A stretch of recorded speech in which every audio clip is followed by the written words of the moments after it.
Hey guys, it's Karina here with another video. Hope you guys are all doing well. So today I'm going to be talking about mental health and healing, slash depression and counseling. I'm just going to be covering a bunch of different topics related to mental health really. So in the last 6 months I've been going through my own mental health journey. I mean, life is a mental health journey. But in this last 6 months I've been going through something that has challenged me in my mental health. So I've learned a lot of new things in the last little bit. So I'm going to share with you guys the wisdom I've learned in my mental health journey.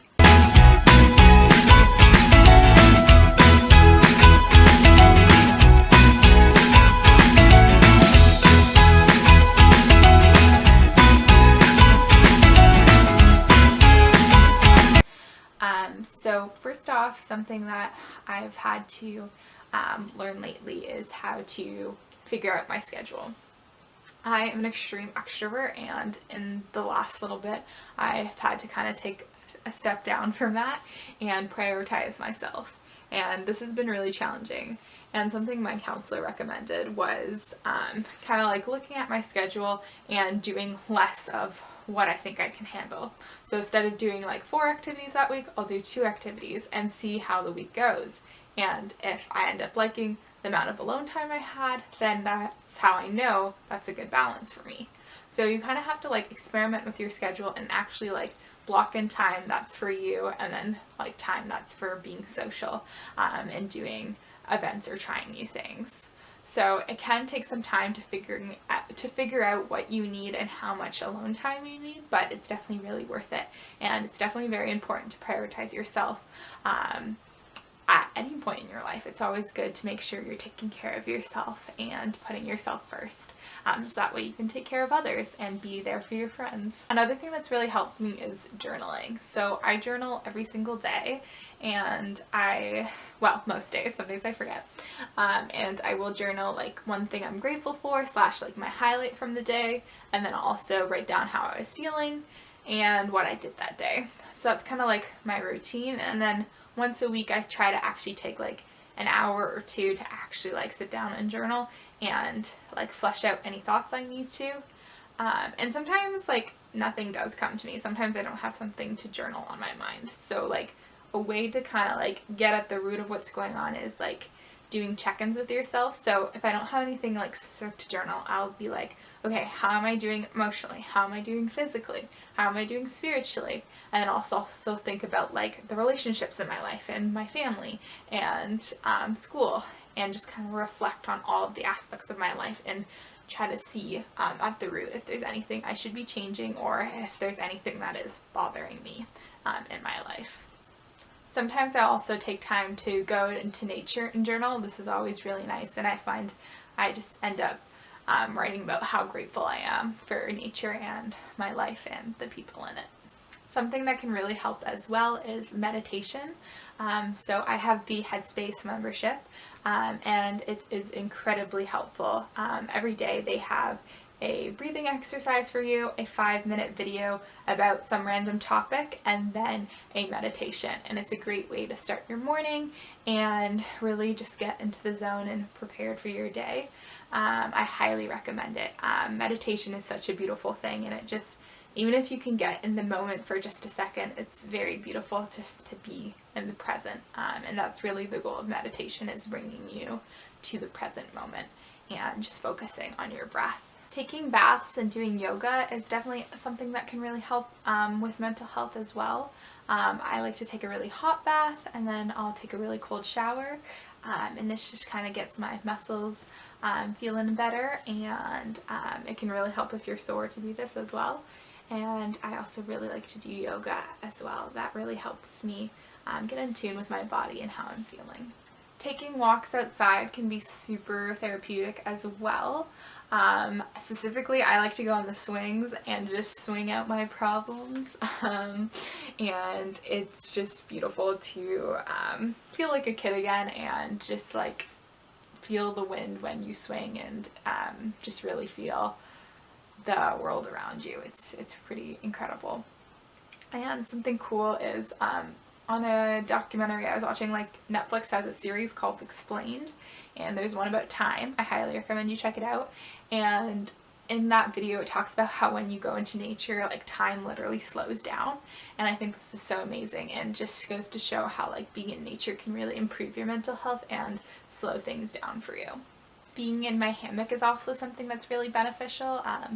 When I'm in my hammock, it just feels like it wraps me up and gives me a hug, so that's definitely something that can be very therapeutic as well. And I also have a weighted blanket, which really helps me when I'm feeling stressed.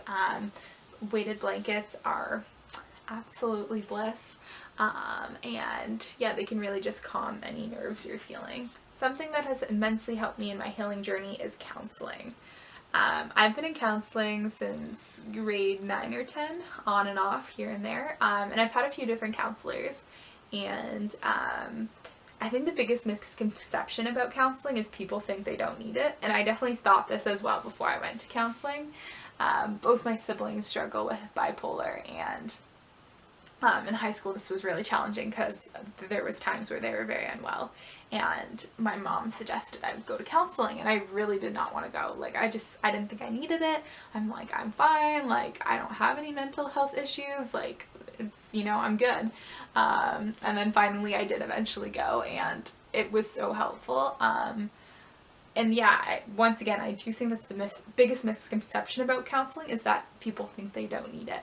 And people think that their problems aren't big enough or hard enough, or that they're wasting the counselor's time. But the truth is, like, everyone can benefit from counseling, and your problems matter just as anybody else's problems matter. And to compare your problems to others is not very worth your time. Like, the fact is, everyone can benefit from counseling, and everyone deserves to go to counseling. So I highly encourage that you try counseling out if you're really struggling, or just even if you just want to try it out. Like, counseling is super helpful, as I just said, and can definitely help anyone in their journey. Having a loving, supportive network can definitely help as well. I have amazing family and friends around me, which has helped me immensely. It can definitely be really hard to find community, especially if you know you don't have a great family or don't have any friends right now. But you can definitely find communities just by searching what your community has to offer. So just searching your city and like what groups are out there, and you can definitely find different outlets to get supported. And the key is just to really open up. If you don't open up, you're not going to be able to find that support. So opening up with those people that you trust and love can really help. Art has also been super beneficial for me. It's a really great way for me to heal and just put like that pain and suffering I'm feeling into something beautiful. It's so healing. I definitely recommend it. Even if you aren't an artist or aren't artistic, just, you know, putting what you're feeling onto paper can be very therapeutic, or finding other creative artistic outlets. It doesn't have to be like specifically visual arts. It can be writing or poetry. There's so many different ways to get your creative outlets going. Self-compassion is like something I've been trying to work on for the last couple of years as well. As I've mentioned in my other video, there's a self-compassion workbook, which I highly recommend.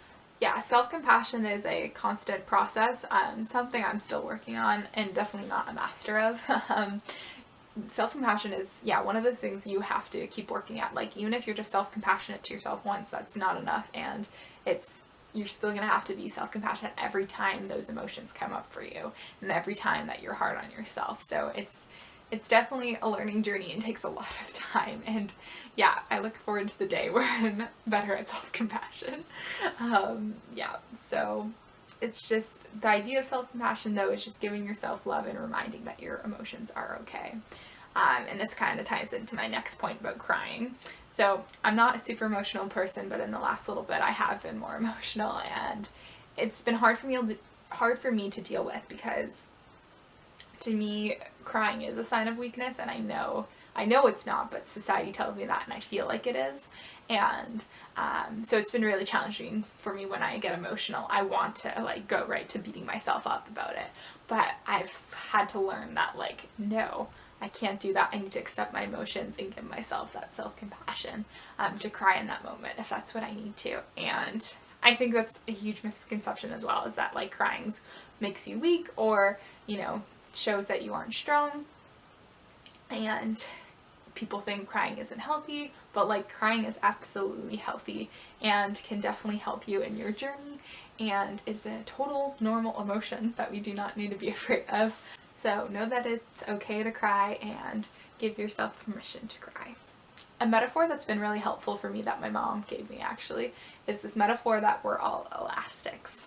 So in times where you're healing from trauma or experiencing a lot of stress, your elastic only has so much stretch to it. So when you're under that pressure, your elastic is quicker to snap. So when I've been under extreme stress, I get really emotional over silly things. Like one time I couldn't find the cream cheese in the fridge and I started crying over it. And it's because I was under so much pressure that my elastic just snapped.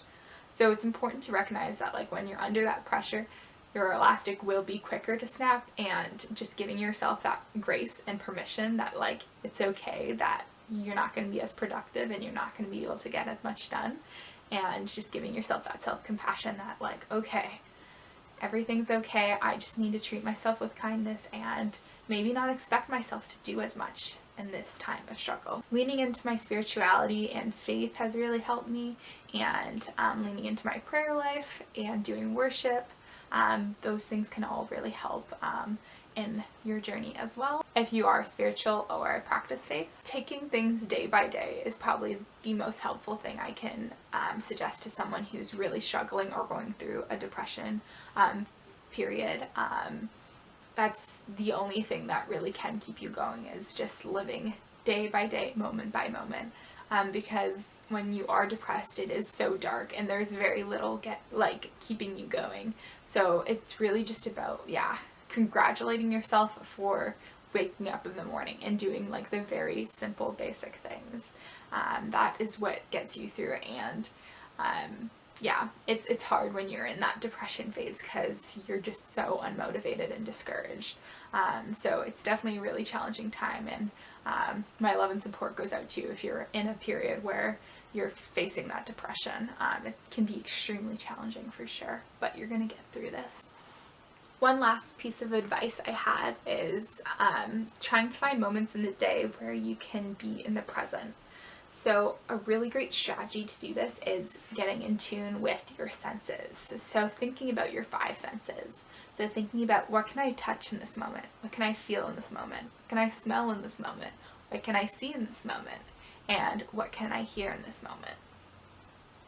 So hear, touch, feel, see, smell.